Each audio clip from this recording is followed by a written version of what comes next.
Chers amis, bonjour. Nous sommes le vendredi 23 juin 2023, il est 8h30. Quelques news de l'Arménie, de l'Artsakh et de la diaspora arménienne. Tout d'abord, donc, un cosmonaute russe d'origine arménienne, Harutyun Kiviryan, un jeune, il est très jeune, il a été sélectionné donc, pour les missions spatiales de la Russie. Hier, il était à Yerevan. Il s'est rendu au mémorial du génocide de Dizenagapert. Et il a affirmé donc que la mémoire du génocide des Arméniens est très importante. Il a aussi affirmé il essayait de parler en arménien chez lui avec ses parents et que le souvenir en fait des massacres lors du génocide a été raconté par ses grands-parents. Voilà, et c'est un souvenir qui garde intact, mais qui essaye aussi toujours à chaque fois d'évoluer, comment de se mémorer de cela, mais aussi d'avancer. Voilà, c'est un jeune qui a beaucoup d'énergie. Et voilà, donc sur les traces de son origine arménienne, il est en Arménie. Bravo à retenez son nom, Harutyun Kiviryan, c'est un cosmonaute russe. Il effectuera des missions spatiales avec les navettes, avec les comment dirais-je, avec les euh, en compagnie de ses collègues donc de Russie. Voilà. Et puis donc l'information importante, donc c'est au niveau de la culture. Donc vous savez que l'Arménie c'est une terre de civilisation très ancienne. On trouve dans les montagnes d'Arménie, notamment dans les monts Kerama, donc de l'autre côté du lac Sevan, aussi donc sur pas loin de la, en fait, de la, des montagnes donc d'Arménie, mais du côté de l'ouest en fait, donc j'ai oublié le nom, le mont Arakats, oui, ou de mont Arakats, ou pas loin dans ces montagnes, on trouve aussi des Vishabakar, des pierres de dragon, des pierres de dragon, qui sont comment dirais-je, des dragon stones, donc en anglais, qui sont comment dire, des sortes de menhirs de pierres qui vont puiser l'énergie du sol vers le ciel. En fait, c'est des anciennes civilisations proto-arméniennes, donc de plusieurs millénaires, croyaient donc en cela, donc le monde entier. Donc c'était un élément, ces pierres du dragon étaient un élément fort des populations arméniennes à l'origine. Voilà. Donc le gouvernement arménien a débloqué un fonds, de l'argent pour faire des dossiers pour que justement les pierres de dragon d'Arménie entre au patrimoine mondial de l'UNESCO. Voilà, donc sur plusieurs étapes. Donc la liste indicative du patrimoine mondial de l'UNESCO dans un premier temps, et puis après dans le patrimoine mondial de l'UNESCO en tant que patrimoine mondial de l'humanité. Voilà ce qui est important.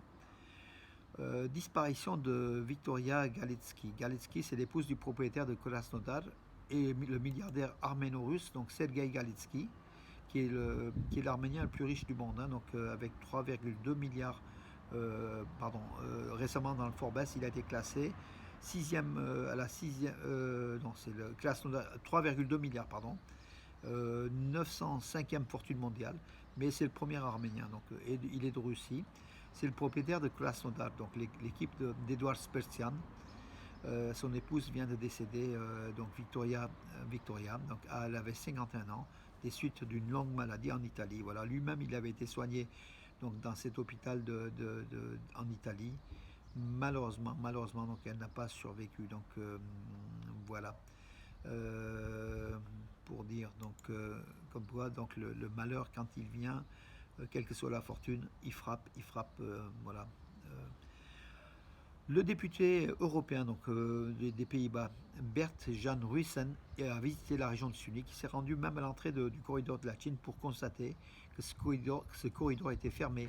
L'accès était fermé dans les deux sens, contrairement aux déclarations de Bakou. Voilà, c'est un témoignage, un de plus, d'un député européen, donc néerlandais, qui est venu avec l'ambassadeur d'Arménie aux Pays-Bas et accompagné aussi de quelques personnalités. Donc il s'est rendu donc dans cette région de Sunik et l'entrée donc à Goris et puis l'entrée du corridor de la Chine où il n'a pas pu bien sûr avancer du fait du blocage des Azéris.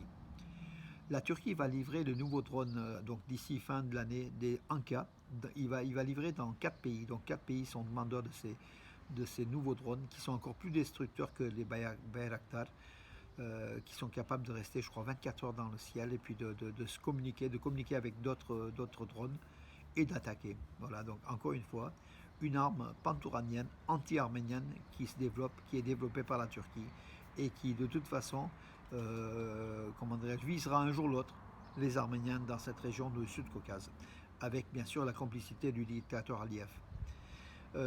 Aliyev qui est près de Martakert, donc il y a eu des tirs hier. Il y en a eu ce matin aussi, j'ai pas encore mis les infos, du côté de Martakert, de Mardouni et Askeran, les trois des quatre villes, donc avec Stepanakert, trois des quatre villes de l'Artsakh, des tirs assez importants, mais bon, sans faire de victimes, fort heureusement. L'arméno russe tennis, donc Elina Vanessian a battu Blinkova.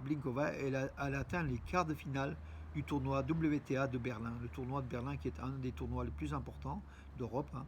Voilà, donc elle est en quart de finale. L'arméno russe Elena Avanessian en tennis. Hein. Voilà. Et puis l'Arménie participe avec une cinquantaine d'athlètes au 3e Jeux européens de Cracovie en Pologne. Alors l'équipe d'Arménie, en fait, en athlétisme, par équipe, les Arméniens ont dépassé les Azéris. Notamment, on a vu une course relais 4x400 mètres où les Arméniens ont relégué à 3 secondes derrière eux les Azéris. De très très belles images qui nous font plaisir à voir. C'est du sport, on n'en discutera pas plus, mais c'est un sport qui lui fait plaisir quand même de voir que l'Arménie est devant. Voilà mes amis pour aujourd'hui. Écoutez, j'en ai fait le tour. Je vous donne rendez-vous à demain. Je vais profiter du soleil, du beau temps aujourd'hui. Mes amis, bonne journée et à demain. Et puis je salue aussi à Western Armenia TV. Donc hier, il y avait un débat sur la religion des Arméniens. C'est la religion de l'Arménie occidentale, voilà, avec le christianisme, mais aussi la période avant le christianisme, des 3000 ans avant le christianisme, déjà les Arméniens existaient, peut-être même 8000 ans avant. Et puis voilà, donc la culture arménienne donc, sur le christianisme a apporté beaucoup, mais il y a eu une culture avant. Malheureusement, comme lors de mon intervention, donc vous pouvez suivre hein, sur Armenia TV, donc la vidéo de 2 heures donc, de débat est en place. J'ai dit aussi, donc lors de la période du christianisme, malheureusement, ça s'est fait, le christianisme est arrivé d'une façon violente. On a tout détruit, tous les anciens temples. Aujourd'hui, il reste pratiquement que garni comme temple pré-chrétien, donc avant la christianisation de l'Arménie. Beaucoup d'éléments ont malheureusement disparu dans la violence. Et c'est dommage parce qu'aujourd'hui, on aurait pu montrer aussi un patrimoine culturel arménien de la période pré-chrétienne et qui aurait encore attiré des touristes, beaucoup de voir des temples ou d'autres sites antiques qui ont été détruits lors de l'acceptation par l'Arménie de cette religion, le christianisme. L'Arménie, qui fut le premier État au monde, comme vous le savez, en 301 ou 311, a adopté le christianisme comme religion d'État. Voilà, 20 ans avant Rome, avec beaucoup effectivement de philosophes, d'écrivains, de mathématiciens. Donc cette culture chrétienne a donné aussi beaucoup à l'Arménie et continue à donner beaucoup à l'Arménie, mais l'Arménie existait bien avant. Et l'Arménie était grande et forte, avait une culture forte bien avant sa christianisation. Vous pouvez suivre donc tout cela sur Western Armenia TV, puis d'autres reportages. Voilà mes amis pour aujourd'hui, je vous donne rendez-vous à demain et bonne journée.